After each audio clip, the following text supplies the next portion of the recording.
This one was written back in 2017, so let's jump into it.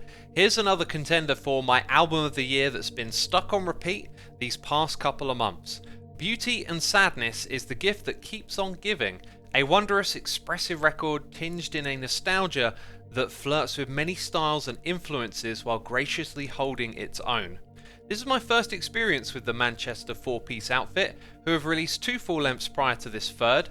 It's a sterling introduction, 10 concrete tracks weighing in at 36 minutes, precisely what I look for in a record.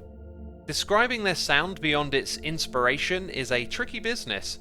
Indie rock might be your point of reference, but shades of post-punk, echoes of psychedelic rock melodies, and the slight ethereal charm of soothing reverberations puts it firmly in its own grasp.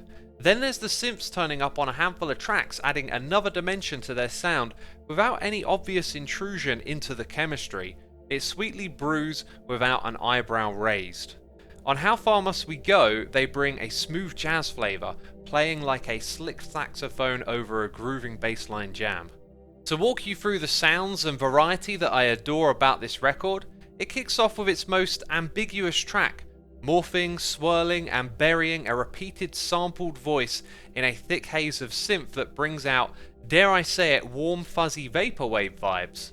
From there we step into the bright setting with a gorgeous melodic lead guitar with an infectious lead melody between acoustic chord strumming.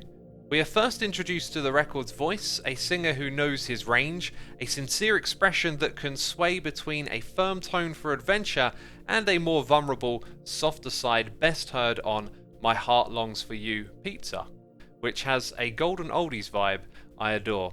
It highlights the nostalgic use of reverberation that his voice often sinks into. The album's production is a charm of its own. The music has a wonderfully aged feel about it. There's more texture and depth to be heard in the instruments, all smothered in a warm, inviting reverberation that runs deep. You might think it just stands out as a breath of fresh air compared to all the squeaky clean, compressed, volume-war music of modern production, but the reality is its chemistry is a charmer. Warmer tones, indulgent room acoustics, and thick, deep bass lines illuminate the magic atmosphere this one conjures. Breeze introduces an instrumental break in the midsection, a drum machine guides us on a trip-hop-alike beat as an echoing guitar jams a solo over a warm murmuring bass line and hazily strummed chords. It's followed up with Theme for Sadness, an entirely synthesized composition, a slightly spooky, teetering on mystery journey that to those familiar is vaguely reminiscent of dungeon synth in an unintentional way. The title track, possibly my favourite, lures us back in with a pounding bass line and memorable synth melody, very reminiscent of a famous Joy Division song. Once you hear it, you can't go back. If you heard my ramblings this far, then it's no surprise I'm a big fan of this record, and as I've tried to convey, my experience is charmed by a unique nostalgic vibe that has me hearing all sorts of styles, similarities and influences that never feel direct or even close. It lured me in, and once there, the catchy nature of the melodies had me hooked.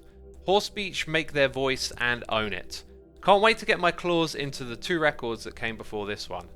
So that was the blog, and I just wanted to add a note that I have listened to other Horsebeach records since, and with some bands, when you hear their sound, it's the first record that you listen to that just makes that mark on you, and then nothing else quite lives up to it. I've had that experience with this band. I kind of feel like whatever record I would have listened to at first would have been that record, but it was this one, Beauty and Sadness, and so if you liked some of the words I used to describe the music, maybe go and check it out, because I really enjoyed it and I think it's a great record.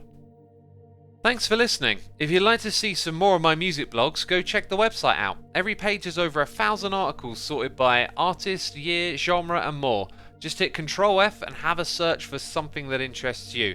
You can find a link to the blog in the description box down below, where you'll also find links to my other YouTube channels. Check them out if you are curious. Thanks again for watching, and be sure to subscribe to catch the next upload.